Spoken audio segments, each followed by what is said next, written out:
பயனாளர்கள் அனைவருக்கும் வணக்கம். இது வாணி யோகா சென்டர். இன்னைக்கு நம்ம பார்க்க போறது இயற்கையோடு இணைந்த சந்திர நமஸ்கார். இது திரியக தாடாசனம். Left side, right side. ஸ்லோவா உங்க லெஃப்ட் லெக மூவ் பண்ணுங்க. இது நடராஜ் ஆசனா, ஹிப் ஓப்பனிங் ஆசனா, ஃபெர்டிலிட்டி ப்ராப்ளமை கியூர் பண்ணக்கூடிய ஆசனம். இது ட்ரையாங்கிள் போஸ், திரிகோணாசனா, டைஜஷன் ப்ராப்ளமை கியூர் பண்ணி அப்டமினல் ஆர்கன் ஸ்ட்ரென்தன் பண்ணக்கூடிய ஆசனம். இது பாசிவுக்தாசனா, ஹேர் ஃபால் ப்ராப்ளமை கண்ட்ரோல் பண்ணக்கூடிய ஆசனம். இது அஞ்சனாசனம். இது ஷண்முகாசனம், இன்னர் ஆர்கன் ஸ்ட்ரென்தன் பண்ணக்கூடிய ஷண்முகாசனம். இப்போ இதை ரைட் சைடு ஷண்முகாசனம். இப்போ நீங்க ரைட் சைடு டர்ன் பண்ணி அஞ்சனாசனம். அஞ்சனாசனம் பாடியில டெட் செல்ஸ் ரிமூவ் பண்ணக்கூடிய ஆசனம் அஞ்சனாசனம்.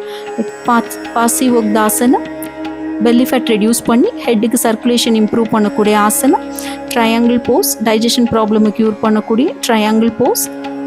நடராஜாசனம், ஹிப் ஓப்பனிங் ஆசனம், பிசிஓடி இர்ரெகுலர் பீரியட்ஸை கியூர் பண்ணக்கூடிய ஆசனம். உங்கள் right leg left side move பண்ணி ஹேண்ட்ஸ் நமஸ்காரம் பண்ணி உங்கள் பாடி ரைட் சைட், உங்கள் அப்பர் பாடி லெஃப்ட் சைட் நமஸ்கார நிலை. இப்போ டீப்பாக ஒன் டைம் ப்ரீத் பண்ணுங்க. சந்திர நமஸ்கார் கூலிங் ஆசனம். ஸ்ட்ரெஸ், டிப்ரெஷன், ஆங்ஸைட்டி, கிடினஸ், இன்சோமீனியாவை கியூர் பண்ணக்கூடிய ஆசனம்.